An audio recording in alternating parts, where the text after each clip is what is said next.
podcast is part of the Sports Social Podcast Network.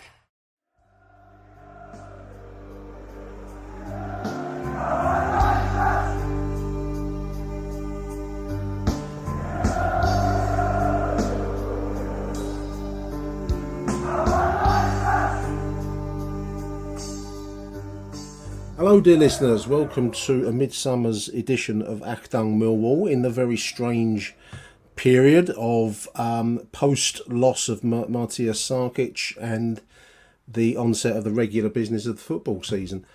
Joining me today to hopefully chew over the cud of Millwall matters generally, I've got two of my strongest cards in my hand. It's crashing around in his office. It's Michael Avery. How you doing, Michael? Very well, Nick. I'm happy the fixture list is out. I'm just waiting for the usual plethora of people moaning about how blue the kit is in a couple of weeks' time. Yeah, that's next on the agenda, isn't it? I saw the training kit that came out today on the club's social media feed. Also joining us from an undisclosed location somewhere in the southern part of England, an industrial location, it's Mr. Harry Warren. How are you, H? I'm very well. I've got my bingo card marked, so I've ticked off Gillingham friendly, ticked off the announcement of the kits and the announcement of the training kit before the playing kit. And then also you've got the usual moaning about away trips to particularly tasty fixtures on Tuesday nights in November to February. Well, I thought we'd touch on the fixture release because obviously that's usually what we normally do a midsummer show, listeners. Obviously this season again has been somewhat unusual with the loss of Matija Sarkic on top of last summertime loss of John Berylson. So I'm just going to really basically, boys, just run through some of the club's social media posts, and that will give us hopefully some form of structure. I haven't done an agenda or anything, listeners. This is the kind of free and easy show that we run on this channel. Harry, I mean, I've been really admiring a lot of the work that the club's media team have been doing with the players, and particularly Neil Harris. There's a great interview with Neil that put out yesterday, I think it was, remembering obviously the loss of Matija and showing some of the kind of like a group huddle in a penalty or stuff of that kind of the grief process, I think is probably the right way to put it. But it's also, as football, like life taxes and the relentlessness of the football season, the season's upon us. So we've got to talk about the fixture release, yesterday and also pre-season. It's a very strange period, Harry. I don't know. It's quite hard to find the right tone at the moment, I find. Yeah, I think it's difficult because, as hard as it is, and I want to stress as hard as it is to every single person at the club, and I'm not just talking about players. I think that was important in that photo as well. I noticed how many non-playing staff were in that huddle. And these are people that have personal relationships with the players more so than we do as fans. These are, and at a club like ours, they're mostly fans as well. If you actually sort of know the people involved.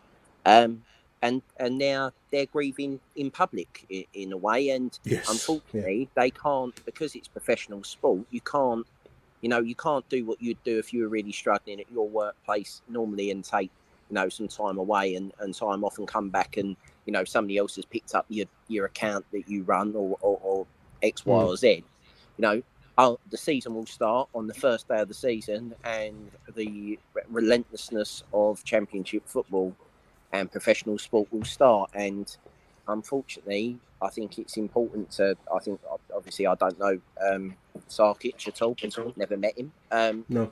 But the way our people talk about him in terms of being professional, you'd understand that there is a need to move forward in the sense of, because that's what we have to do. That's what you have to do in life. And I get what you're saying about it's difficult, and it must be so difficult for those players. But the only way that I think the club can move forward is by honouring him, by moving forward. You know what I mean?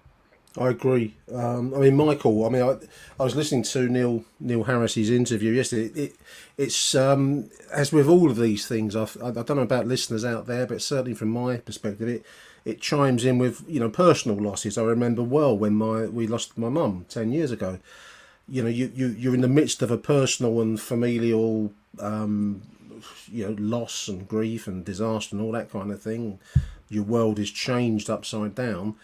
And I remember this very, very well. The strangeness of the hard fact is that life goes on. I remember coming out of Queen Mary's Hospital in Sidcup, and we've just lost this major figure in our family, and there was two blokes having a row about a car parking space who got there first on the way out, and it was a real kind of I don't know what's the word, contrast between the kind of private loss and the world goes on moving.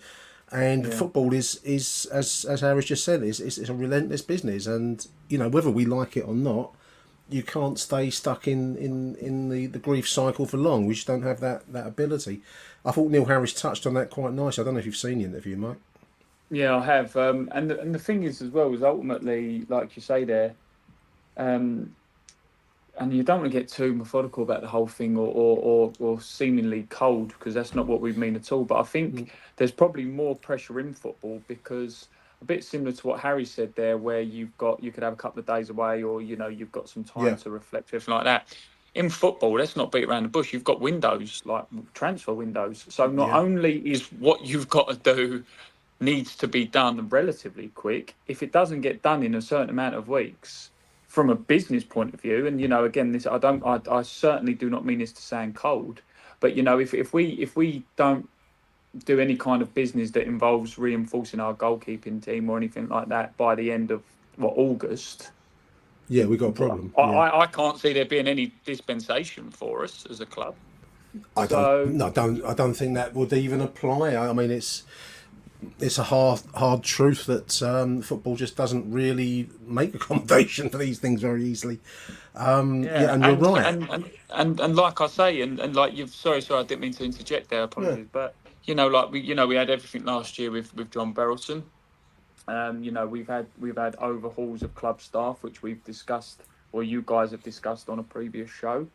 But this is now absolutely and totally tipped the transfer policy and process completely on its head, because from what we read of Sarkic, not just as a person, he sounds like a fantastic guy, or sounded like a fantastic guy, should I say, but he sounded like he was going to be like a number one who, if he didn't achieve the Premier League with Millwall the way he was going to achieve being in the Premier League. So you had a very stellar number one who you keep him injury free and keep him tied to a long contract. That's a position you've not got to worry about for a long time. Yeah, no, 100%. I mean, it's Harry. I mean, there were positions that when we last spoke, I think it was the end of the season, we were talking about positions to be filled. Obviously, players have gone back on loan, gone back to their native club, so to speak. So there was plenty of work on the agenda already. And add to that now, as Mike's just said, no other way to put it, but we've got to find a goalkeeper, hopefully of a similar standard. It was £1 million plus goalkeeper, which by Millwall standards was a fairly substantial signing, wasn't he? Yeah, absolutely. I mean, and the fact that, tragically, 26, without being callous, that's 10 years of a goalkeeper's career. You've got to probably 36 without needing to touch your goalkeeper. And obviously losing Bart in a different way. If Bart comes to the end of his career, we've not even got sort of a number two ready to step up, because we dealt with that by signing a long-term number one, and from a Millwall Football Club taking all the emotion and all that out of it, we've now got to sign two goalkeepers before we even look at all the other problems that we've discussed previously. And that's difficult. Being a Millwall goalkeeper is, I don't know whether or not, maybe it's counts for all clubs, but in my Millwall supporting life, and I'm sure it's probably the same for you, you talk about shit goalkeepers like Pat Cuff, but when we have a shit goalkeeper, we go down. That is normally a Millwall trait of, it don't matter how good the back four is, if we've got a shit goalkeeper, we get relegated, and we can't fall for that to happen. No, it's a highly pressured position. I mean, we said on the previous show in the tribute to Matija, one of the points I wanted to make was that when he first came to us at the start of last season, I wasn't convinced. If I'm going to be really honest with you boys, I wasn't really convinced by him. I couldn't see what we'd paid £1 million for. He didn't seem to have that X factor. those words were roundly rammed back down my throat by the end of the season, because you could very much see what we paid £1 million for, with the potential, as Harry's just said there, Mike, to that we would develop on to be one of the top goalkeepers potentially in a Millwall shirt. So it's a tough position, isn't it? Goalkeeping is the proverbial loneliest position on the pitch. So that doesn't help our cause at the moment, because we've got to find somebody else. And I haven't actually seen Connell Truman. I suppose he's the only keeper we've got at the moment. So I don't know where he stands in the hierarchy of choices. I'm going to guess we're going to want to bring in a more substantial figure maybe than Connell, Michael. Yeah, of course, and that's, as you're saying, that's no disrespect to him there, but would he have been ready to step up? Probably not. Don't know. And now, what do we go into pre-season sort of with? We've got, like you're saying there, Harry, we've got a couple of games lined up. You're going to have some behind closed doors friendlies, all that kind of thing. But ultimately, these people, are professionals behind the scenes. We've brought in this director of football. In truth, we don't know too much about, apart from where he's been, other clubs.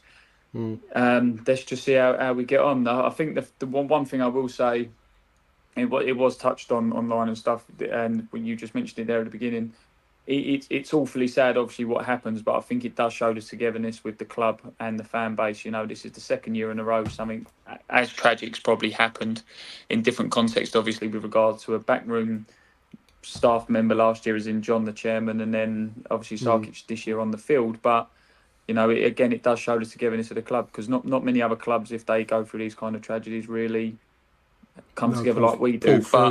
But now, like you say, unfortunately, it is one of these things in life. We just need to now not get on with it. It's the wrong way of putting it, but really now start thinking, right, we need to do some business. I mean, to some extent, Harry, we've said it before, and you are the chairman of the Neil Harris fan club, aren't you, Harry? But I am really thankful we've got Neil in place. So the interview he did yesterday, came out yesterday, he mentioned in the piece about how he'd spoken to some of the senior players, and to try and establish how he wants the mood to be at the returns, to the training camp yesterday. And by that he means that there's got to be an acknowledgement clearly of the loss of Matija, but equally this is a football club and he wants the mood to be appropriately up. I think that's probably the best way I can put it.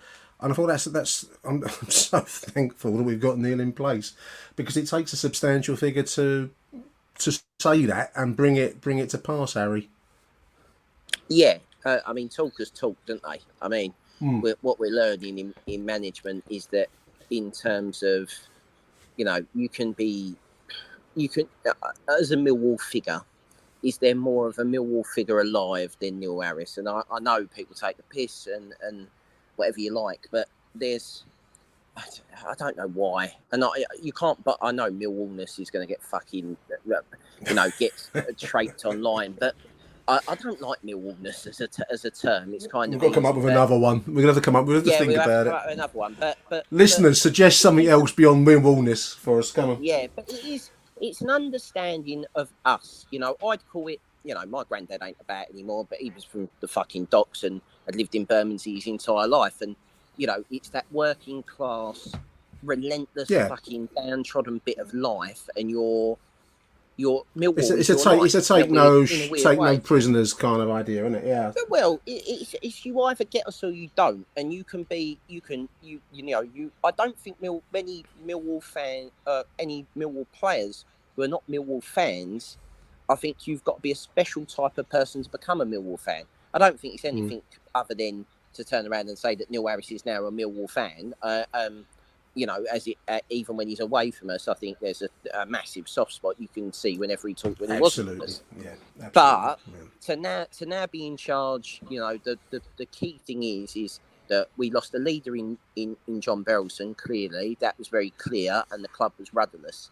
And it was clear that when Neil come back in, all of a sudden standards were driven. There was a very, very open interviews at times around people in playing staff and off the field issues that weren't doing enough, or in Neil's opinion, and that was changed, and clearly that had results on the pitch. So in terms of going forward, yes, would you like Neil to be involved in this club? Of course you would. I always think we're stronger when we have Millwall pulling in one direction, and the direction is what we're good at in terms of Millwall hard work, honesty, integrity, and a bit of arsehole, which is always the best way for this football club to be run and run. But you know, I understand that we always come back to this sort of wider existential crisis of new wall versus old wall, and I feel like I've got more in common with old wall than I do with new wall. Of I just want us to compete in a sense with effort and drive and desire. I don't really care if we play 5 at the back or 3 at fuck in the back or whatever.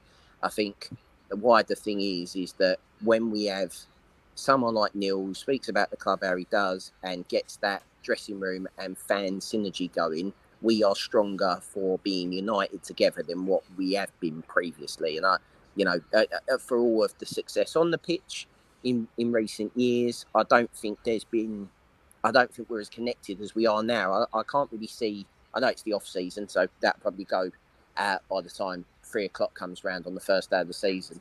But we seem more united than we have done for a long time. I don't know if that's me looking at it with rose-tinted spectacles in the sunshine, but that's how I feel anyway.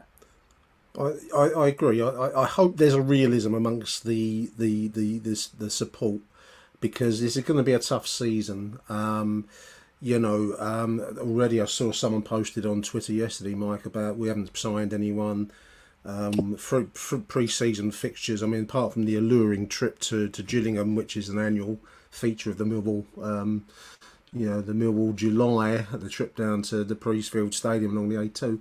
No other fixtures. Apart, it was a trip to Cray Wanderers, their new ground. I think that's going to be a reserve 11 there. But I think people do need to be a little bit patient. Never a quality and big supply at the Den, Mike. But it's going to be a tough season for us. I think Harry's right. I mean, I'm hoping for better than mid-table, but I think that will be quite an achievement if we can pull it off this season in the aftermath of the loss and the turmoil that we've had this summer. Yeah, and ultimately, last season, Neil come in and done a good job keeping us up. I was one of the ones who, I'll hold my hands up, always do, who was a little bit unsure when he first come in. Not sure if it was the right move, but obviously we've been proved, when it comes to at least short term, I've been proved wrong. Harry and all the other members of his fan club have been proved right.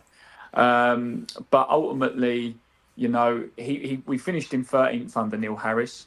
I think it was 13th we finished in the end, wasn't it? It was 13th. Yeah. So we finished 13th. We ended up being pretty clear of the relegation zone with a couple of games to go. But it wasn't pretty. Promotion form at the end. It was promotion form at the end. Yeah, again. But again, there was obviously the question marks. There was the question marks with the what you were seeing on the pitch. The quality, could it last long term? Would it last for a few years, etc., etc. So yeah, like you say there, Nick. Is it going to be another season where we're looking up towards the top 6? I'm not entirely sure. This is going to be a lot of work that needs to be done. I'm still a little bit concerned with our striking options, because I just don't think we have anyone who's at the moment who's going to get 15, 20 goals a year to be a good, steady championship club. Do we still know what's going on with Fleming, really? Apparently Leeds want him for 20 million, according to some bullshit rumour I read yesterday. I mean, if they are going to offer us 20 million for him, sell him. I'm very happy to take 20 million. I think most people will be happy to take 20 million. That is fucking ludicrous. Harry was last year. It'd be about 20 quid, Harry. If anyone's coming in with £20 million, I mean, I don't think we could refuse it. But I mean, that would take all those rumours with a pinch of salt. I mean, we're just off I'm taking a fucking ocean. A whole jar of Saxa salt. I'm taking it with her. Just off air, we were talking about the Notts County striker. Apparently, that's another rumour. Was it Lions TV have said that we've got in for Macaulay Longstaff? Is that the name, Harry? 40 plus goals for Notts County in the National League. So clearly, there's hopefully, was it the old word? The irons are in the fire. I'm hoping that's what's happening out there. Achtung, Millwall. We're being totally serious, like fucking. What the problem is the squad is fucked, right? And I'm saying that with the nicest possible. The squad's needed major I'll surgery. say that in the nicest way. Yeah, caring. It was meant in a caring way. Yeah, the squad's needed changing for a while. It was a job that should have been done last summer. Obviously, with the loss of John, it was, maybe not the right time, or people that need, the club was in chaos, presumably behind the scenes, which is totally understandable.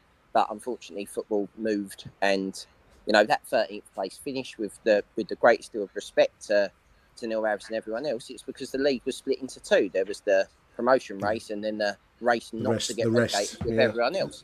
Yeah. So I think it's a bit of a false position in the sense of where we finished. We have a problem that we have got no wingers, because the previous manager to the previous manager didn't play with wingers. And I won't mention his name again, because all I'm going to say on the England situation is that I've never seen Gareth Southgate and Gary Rowett in the same room. That's all I'm saying. That was England bingo, listeners. Yeah, that's all we're going to talk about on the England front. Go on. But it's interesting, because we, striking wise, we've got two strikers who basically do the same thing, Bradshaw and Nisbet. When Nick is fit, get injured, and Bradshaw's had his one season where he scores 20 goals, but he scored them all in about 6 games. We've got no width. Our central midfielding pair is Billy Mitchell and Sav, and Sav's the wrong side of 30, bless him. And I like George Saville. I don't take that away from me, rather. There's if we look at my criticism of Gary Rowett, is that Gary Rowett's transfer policy didn't lead to any Millwall players playing. If you actually look at the players that we've got now, most of them were brought in by Harris in the previous time that he was here, the ones that have stayed long term, and they're all older now. So we do need to move people on and make transfers and bring people in. The problem is I looked at a stat earlier on. The most chances created in the Championship since 2016. Top player, 504, Jed Wallace. We can't afford to keep letting people go for nothing. We need to get better. This is a business-wide thing with the club. And we're now in we're in unknown territory for the club. We normally do 5-year cycles. And if you actually look at our sort of last 20-year history, we have 5 seasons in the Championship, get relegated, go down to the League One, have sort of 2 or 3 seasons rebuilding, come back up, do 5 seasons, get relegated again, and have to do it again. We've broke the cycle. We didn't get relegated last season. Okay, well, now we need to learn from the previous cycle and rebuild and go again. So if it takes us this year to rebuild the squad without getting relegated, great, with some more young players. But realistically, the most important thing every season for Millwall Football Club is not to get relegated. That's step one. That's not my ambition, and I don't think it should be the ambition of the club. But to not get relegated every year is the starting point for everyone, really, shouldn't it? It's like, just don't get relegated. Well, that's a basic aim, isn't it? Basic aim. One thing I will say about this Langstaff, Nick, while you was talking there, Harry, he got 40 odd goals in the what was the old conference, National League. I still call it conference. And last year he got 29 in 49, and he got 4 in his last 5 games. Now, I'm not one of these stat men who go just because their XG's this and all that stuff. I don't really understand what XG is. I don't want to know before anyone mentions me. No, I don't. But quite frankly, no offence, Harry, but no. But what I can dumb it. No. You're going to try and explain it. Stop it. No. But Mine's TV don't do this. Well, go on there then.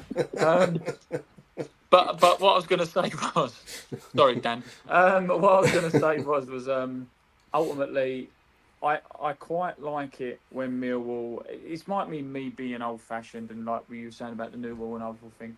I quite like it when Millwall look to sign these young, hungry players in the divisions below. He's 27. He's banged in 60 odd goals. Yes, they might be a National League and League Two level in 2 years, but he obviously knows where the back of the net is. One criticism with those levels, I know obviously when they was at Notts County, they were top of the table with behind Wrexham, and they did all right in League Two to start the season, and it sort of went away a bit.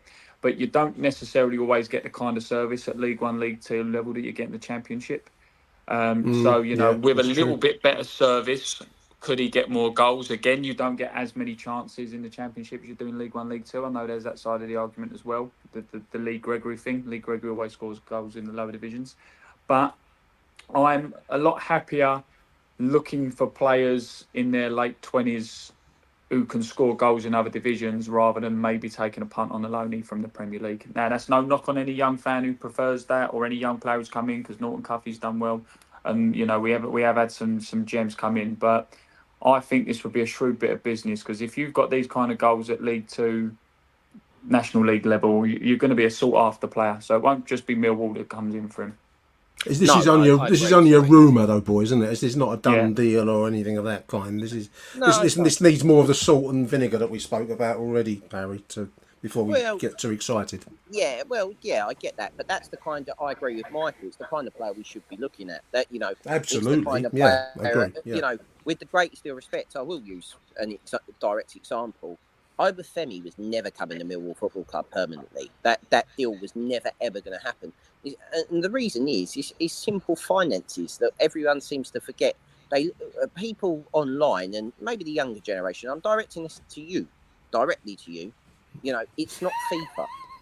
It's not FIFA or EA FC. Right? You don't get an imaginary amount of money every year. This is actual hard-earned money that we have to spend. Hard-earned cash. You know, if you're, you know, when you're a little bit older and you sort of get to 23, 24, and you leave I've jobs, got a mental image of this person you're talking to here, Harry. Yeah, you leave jobs to get more money, right? You might not necessarily like where you are, but you have to go in for money, right? This is the thing that makes the world go round. So when you're playing football clubs that are exactly the same, just play in different colours, and the job's the same, and someone's going to give you 40 grand a week, or someone's going to give you 14 grand a week, you tend to go to the place that's going to give you 40 grand a week, right?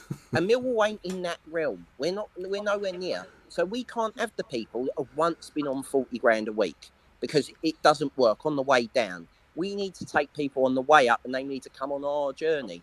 In the next show, we're going to do relationship advice with Harry in the next show. Don't. Fucking hell, God. Fucking dumper. I don't care if you go for your kids. Dumper.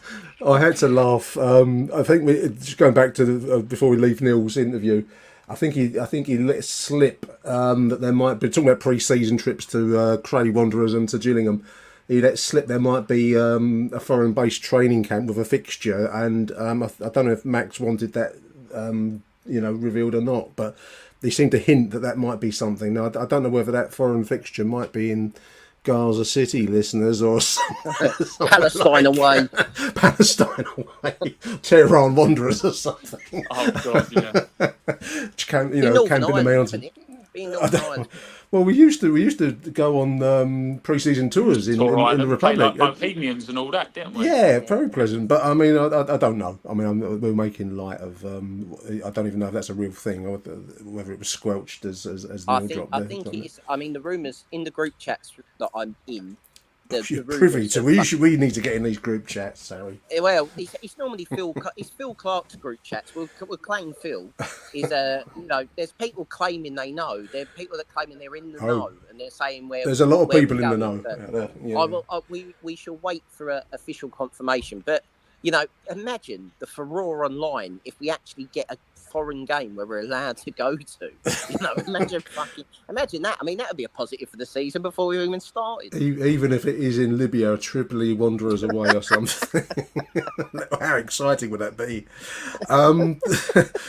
The fixtures, chaps. The fixture. I mean, this is the reason why we always try and do a Midsummer show, listeners. Hopefully, because it's been so quiet that the splash of the fixture announcement is a really exciting thing. I've got to admit, it passed me by in a bit of a so what kind of quality. But we do have fixtures. We kick our season off, Michael, at the unearthly hour of 12:30 on Saturday, August the 10th, because it's all going out live on Sky TV this season. There's going to be a lot of live football. Watford at home, followed up with it's a Caribou Cup, Portsmouth away midweek. A lot of midweek fixtures at places like Portsmouth and Leeds. I was just going to say, yeah. So normally when you look for your big games, don't worry, dear listener. Good chance they're all on a fucking Tuesday. There was a plaintiff. On Saturday, isn't it? It's a Saturday game for QPR, yeah. Yeah. Well, But that'll you know be the thing- Summer on the tube. might be a you know, 12:30 one kick-off, just though, wouldn't chaps. find- That's the thing. A be lot of honest- these might I'll be be honest 12:30 with you, Nick. starts. I'll 5 be honest o'clock. with you, Nick. I don't think anything reeks more than Sky or the TV rights having such a say in the fixture window than some of these games, because there is absolutely. I'll tell you what. If I'm wrong again, I was going to I was going to say a forfeit then, but someone will hold me to it, so I'm not going to. I'll just say I'm wrong, but there is absolutely no way that 2 Leeds games on Tuesdays aren't purely because they're going to be on the TV. Now, you could say it's because of the, trouble that supposedly there is when Leeds play Millwall. I personally have never seen it. But, if that's a 3 o'clock Saturday, that's not going to be on the telly. So But it just can't as be. That's the reason, isn't it? No, Yeah. but what my point is, Harry, is that up until a couple of years ago, Leeds Millwall, there were times when they were the 3 o'clock Saturday fixtures.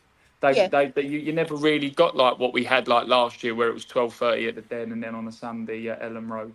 No, but this is the. Well, you're 100. My Go on, Harry, point go on. is you're 100% right. But the only reason why all these games have been moved to 12:30 is they want to put every game on telly, and they can't put them on all on at 3 Well, o'clock. they have to But avoid the that's 3 my point. o'clock That's my slot, don't point. they? So Yeah, it- and the other big speech mark big games that historically were you like Cardiff Saturday afternoons. I'm just having a look at them now. Portsmouth, you play them as well. They're all. I mean, Portsmouth is at home, right? Okay, I'll hold my hands up. But like the away game, it's a midweek again. Like all of the big games that in the olden days you might think, "Cool, this should have been a TV game." Well, it is a TV game now, and it's cocked up everyone else's plans. It's the Yeah. I sound tasty like old man fixture shouting at factor. town. Tasty I'll take fixture all that- factor. TFF. Yeah, Yeah, I mean, Forward to brand now.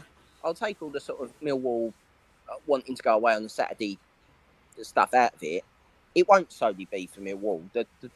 This is the cost of business, Yeah, of course it is. unfortunately.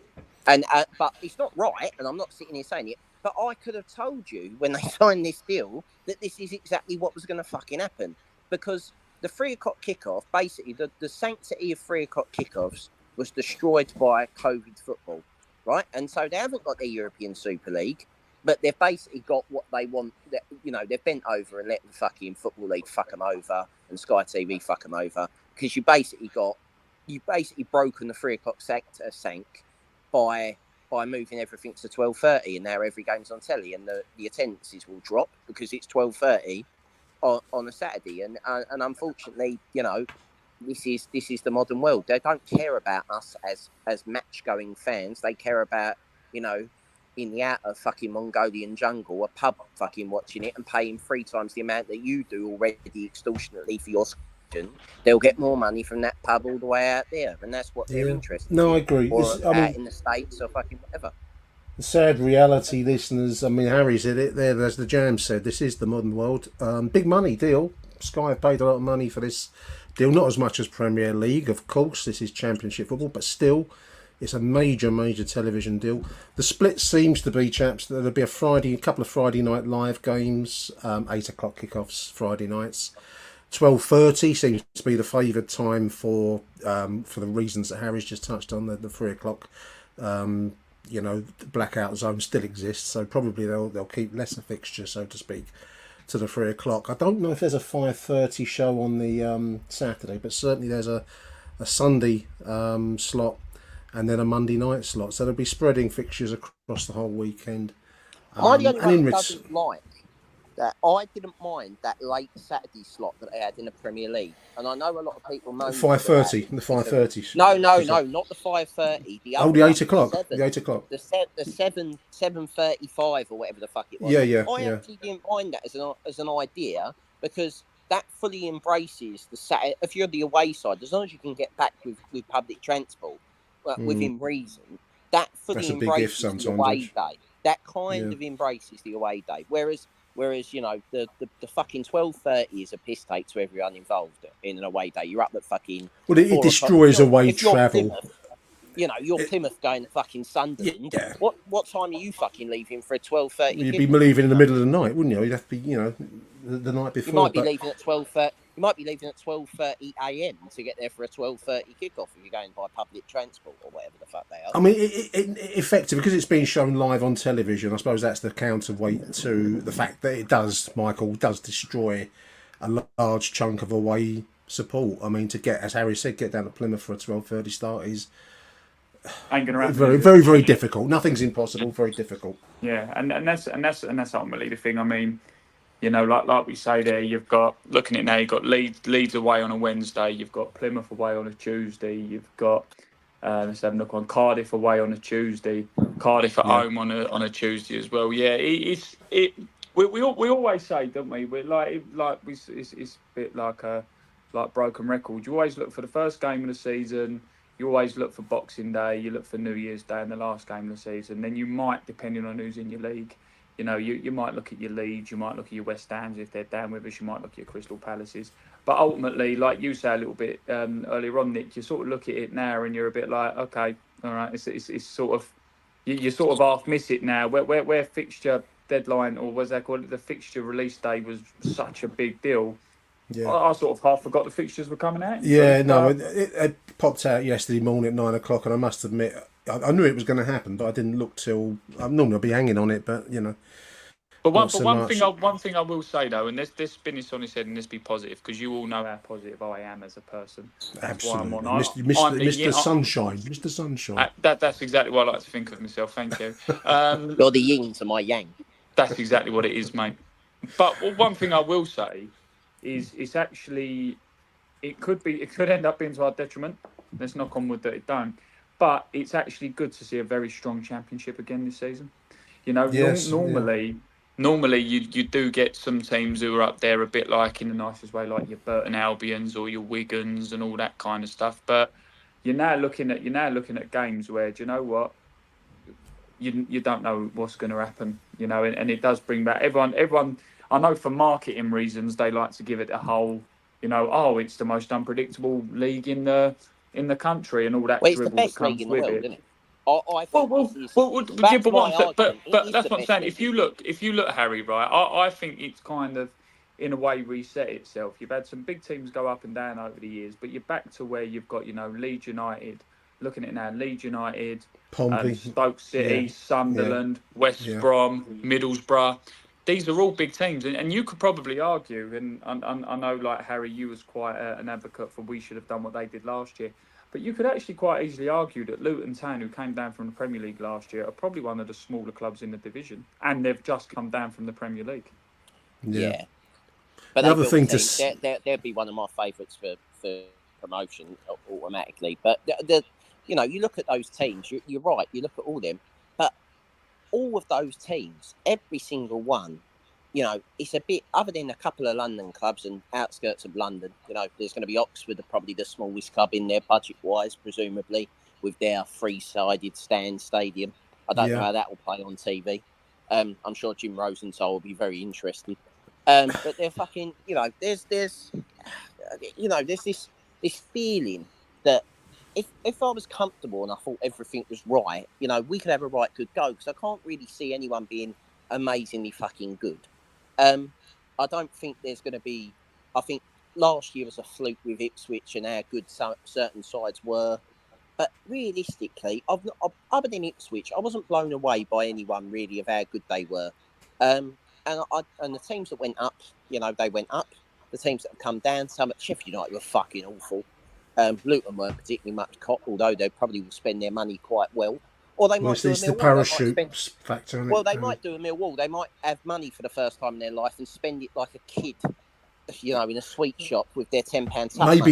Maybe they'll come and give us 20 million for Zian, and maybe we'll go there instead. Go to the bright lights of Luton. Can't see him being a Luton player. We want 20 million for him. Anyone from other clubs listening? The other thing to say, I mean, obviously 12:30 kickoffs on the opening, the whole fixture list. I think there's some on Friday night, but the opening day fixtures are all 12:30 kickoffs in the Championship.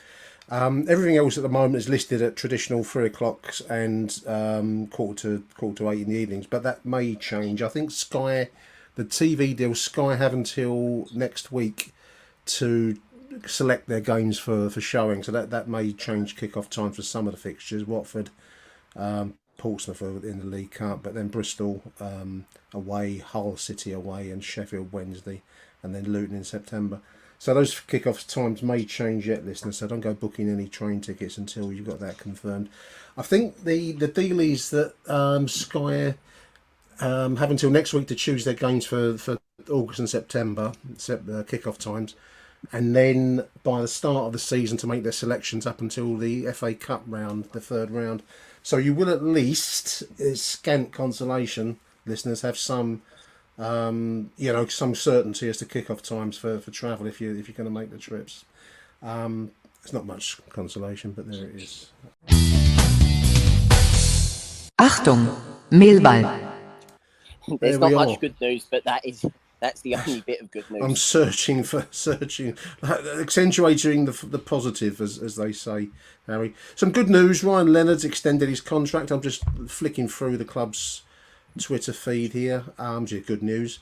No news on obviously the Tanganga and Ryan Longman deals, inverted commas. We'll see how they shape up.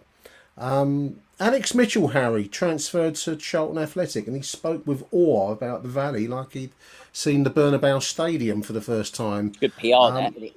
You've got to say nice things, I know, but I mean, it's only the Valley, ain't it? It's not like he's obviously not been in the away end. The new camp, is it? What do you make of that move, Harry? Alex Mitchell going to Charlton. You happy? A lot of hoo-ha online about it. Yeah, a lot of hoo-ha from people that presumably have never seen him play. Don't you think so? But I haven't seen. I don't think I've seen him play. I can't remember him playing. It's levels, isn't it? Right? You can be a good player at a level, but he ain't at the level. So that's as simple as it is.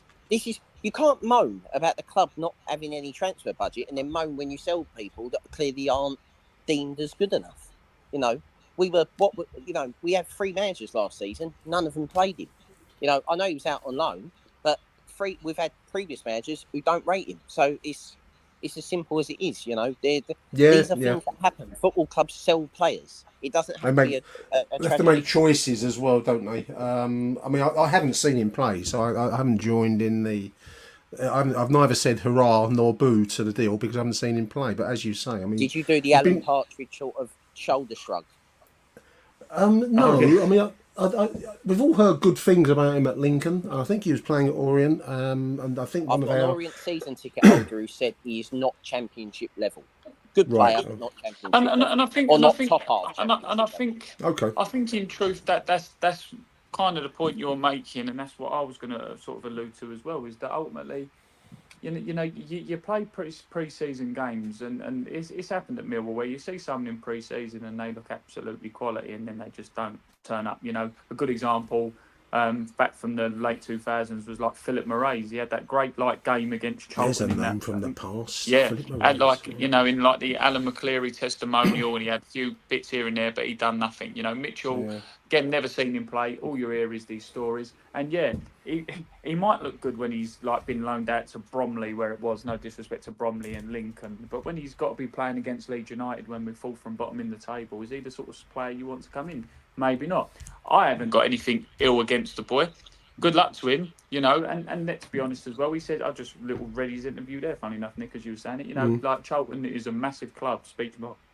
Yeah, they are a big club. They're a big stadium in that division. So he's saying all the right things from a PR. I mean, in fairness, they're the biggest club in SE7, that's for sure. So fair play to Alex. I think there's only 2 clubs in SE7, but but going back to it with that Mitchell, I messaged it to you guys, didn't I, when he went, and I sort of after said it tongue in cheek. I was like, cue everyone who says we've made the worst decision ever, because whenever Millwall release 5 or 6 kids who are about 20 years old who have never played, it's the worst thing we've ever done.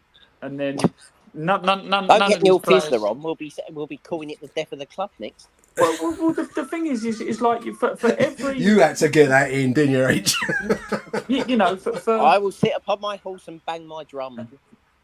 But for everyone youth player Millwall do release and does turn out to be incredible, there's about 100 or 200 that they do that don't do anything in the game, or they just go. Well, I mean, they play a lot higher level than I ever could have done, but my point is that, like you're saying there, releasing a player who's only played a handful of friendlies in pre-season doesn't mean we've done bad business. It just means he's his level.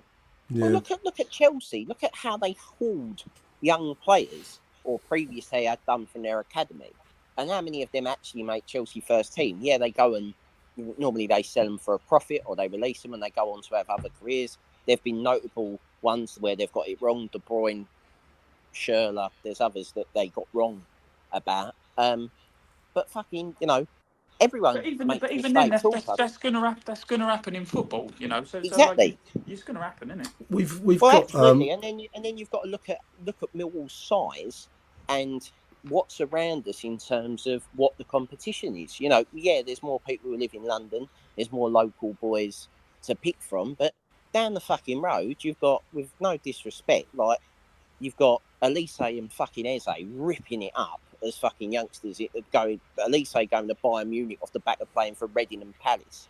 Like the if you're good enough, you'll rise through the ranks and you'll come back, whether or not you start low or whatever. So there's no real shame in it. I just think that, as you said, not every decision we're going to make as a football club is going to be right. As long as they're done for the right reason and with some kind of strategy, it's fine. In fairness, we've got apparently contractually release clauses. If not release clauses, sell-on fees. Buyback. Sell-on. Yeah.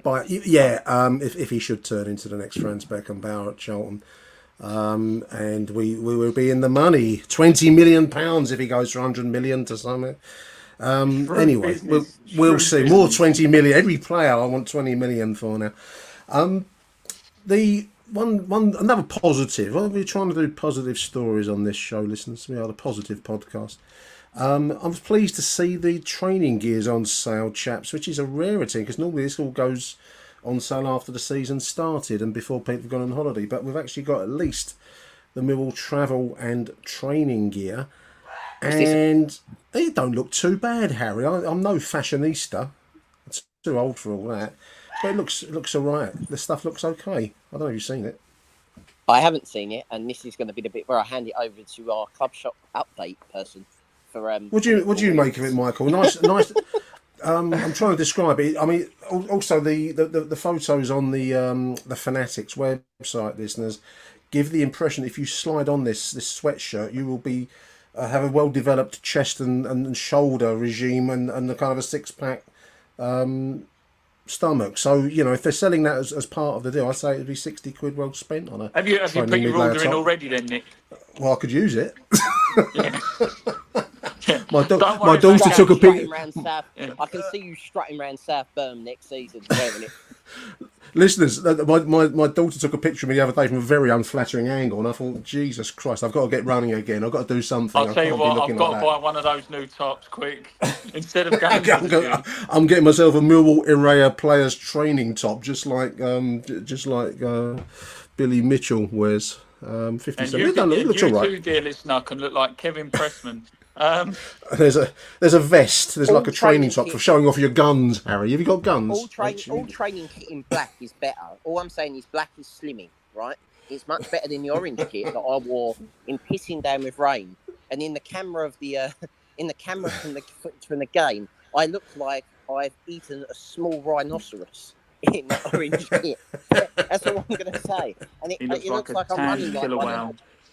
I don't know where's these sleeveless training tops, in what circumstances. Maybe if you're at the gym or something, boys. I don't know, but it's designed to show off your arm muscle, architecture, I suppose. Listeners, I mean, also I just want to say, Michael, I know you're our club shop aficionado, and I'm sure that'll be a regular feature of our shows going forwards again.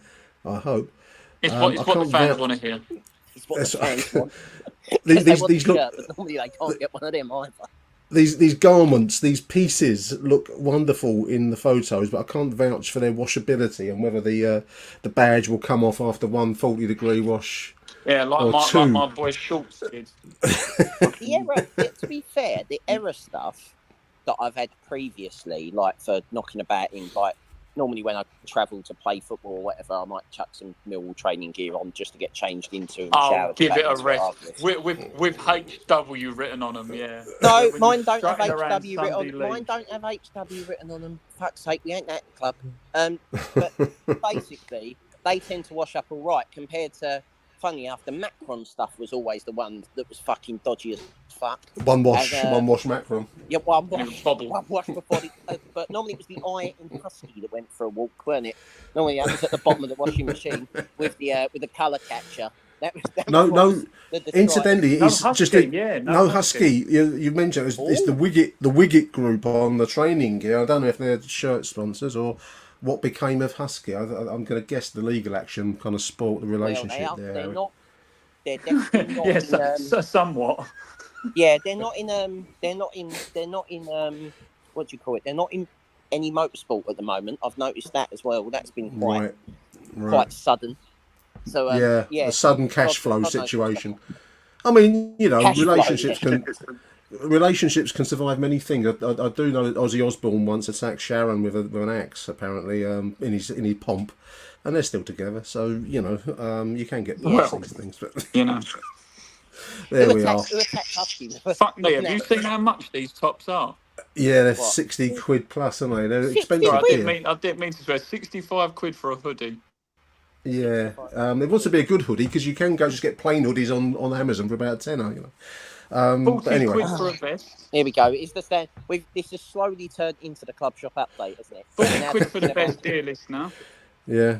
I'll tell you what. You can see the moves on the cutouts. They look good. Yeah. Yeah, I mean they're flattering. They're flattering, aren't they? Well, the thing is let's be honest. That they should only be what, and I'm gonna sound like a right dinosaur here, but one thing that I used to pride our club on was the lack of replica shirts. Now this has two problems with it. One, the club don't make any fucking money if we don't sell replica shirts. No. But also, I was quite proud of the fact that we tended to have a bit of Tate and Lyle, right? That was quite as a fan base. But with the Jeremy Kyle stand and the Groupon stand, the sort of the clientele, and also our worldwide audience that we're courting on the new TV deal, Harry. They want replica shirts around the globe, mate. It's what they want. And so it's a bit of a shame. You end up looking like them cunts from East London, didn't you? You end up looking a bit like them.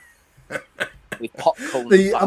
In fairness, the club shop was doing some big trade. I mean, the filling of the den, which was the other big achievement of last season, by whatever method, the Groupon stand and all that. But they were doing some big time business in the club shop. Oh yeah. So you've got to have the gear. I mean, this is only training wear, listeners, as well. I haven't seen anything on the new kit announcement. This is another, hard reality. Given that we started today's show with talking about, the kind of hard side of life, but you've also got the froth of the football world that intrudes, and the next thing I suppose will be the kit launch. What colour blue should the blue be? Let's have that. Of course, there's a lot of controversy online. The shade. I don't mind the dark blue. Honestly, what colours would you want us to play in terms of not the shade, but what are the Millwall free kit colour? Because everyone has free kits now. Well, we started off. The thing is with the dark blue, it's actually an original shade. When we first began on the Isle of Dogs all those years ago, it was a very dark blue. That was our colours.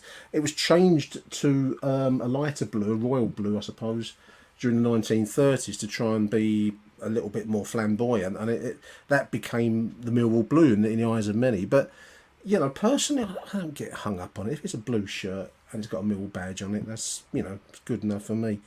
But some people do prefer the royal blue, I suppose. Harry, do you have strong views on it, Edge? I mean, I don't really have a strong feelings on the blue. I just think that our home kit should be blue, our away kit should be white, and then our third kit should be red. Right? These are the thing, or green. These are our kits. Orange is a big no-no for me, but there we go. That's what we've been wearing. Clearly to sell Dutch tourist shirts, which is fine. We're quite naked about it. I do admire that. I like it. But my strong feelings are towards the badge. Okay. The badge is still fucking wrong. The badge has been wrong for a long time. In that circular design, but isn't that copyright? So the club can it's copyright trademarks and all that, isn't it? Because if you look on our Achtung Millwall badge, I'm very free and easy with the Roaring Lion because there's no copyright on it. So the club had to copyright that design. That's the one you can't reproduce on pain of being put to death. It's not the Millwall one, no. Well, I just liked the old-fashioned Roaring Lion with an actual yellow Roaring Lion. The old school felt Captain Morgan is my lion, and that's what I prefer. And it kind of pains me to a little bit that we got to the cup final with the other badge. That's not really our badge. The Lions playing netball. The Patacake lion, they're called. Yeah, Patacake lion. Arnie's a roaring bastard lion. A lion that normally looks. I like our lion to look angry. Yeah, I think that's the real reason why we didn't win the cup final. We had the wrong badge. Yeah. There's a bit more than that, but yeah, we'll go there. Yeah, and the fact that after squad was cropped and Ronaldo was class, yeah. All the badge, blank the badge. Blank the wrong shade of blue. It was the wrong shade of blue. So, Dave, if you're listening, who wanted navy blue at that cup final, you were right, mate. That was Theo's Ryman shirts, wasn't it? Theo's Cue everyone called Dave now tweeting me going, were you talking about me? That 2004 kit, actually, with the white sleeves, is one of my personal favourites. Not because of what it was. It was a poor man's Captain Morgan from the mid-90s. That's the best kit we've had in the last 30 years. Hang on. You're talking to me, a 34, who's never had like a decent sponsor like Captain Morgan. We have, in my time, we have Euro ferries or Giorgio. Or Lewisham Council. There we are. Yeah, Weather Live TV in Norwegian. That was a good one. I tell you what, talking about live TV in Norwegian, those kits online are 150 quid on classicfootballshirts.com. So if you have one in decent condition, you might be sitting on a fucking You're on a gold mine. Yeah, amazing, isn't it? Amazing. Yeah, gentlemen, we strayed far. Out the back of the blue market for about 40 quid. We strayed far from the sombre start, and I'm glad of that because we're into the football season now. We await I suppose the next bit of fizz will be the team shirts and the like, and possibly our away trip to Moscow or somewhere like that for our training camp. So looking forward to all of those. Harry, Michael, it's been great talking to you, mate. It's good to talk some football stuff. Move the mood along a little bit. So good to talk to you both. Thanks, Michael and Harry. No problem, mate. I'm looking forward to the away game in North Korea. Fuck me, can you imagine 20 Millwall fans boozed up in North Korea? Jesus Christ. Do you reckon they can sponsor us? North Korea. Sponsored by Kim Jong-un. A Gulf state with a dubious human rights record. Probably that's the next. At least they've got some money. I've got a big. I am a man of no morals. I do not care where that fucking money comes from. Please, any oil-rich state with questionable human rights records wants to sponsor Millwall. Give us a shout. Live TV, the weather in Pyongyang. Former Soviet states with oil. That's all we're after. Huge thank you to you listeners for tuning in. We'll be back probably, in due course. We'll see what else arrives. If matters arise before the start of the season, certainly we'll be back for the start of the season. But until next edition of Achtung Millwall, this has been Harry Warren and Michael Avery and me, Nick Hart. Big thank you to you all. Arrivederci Millwall. Bye for now.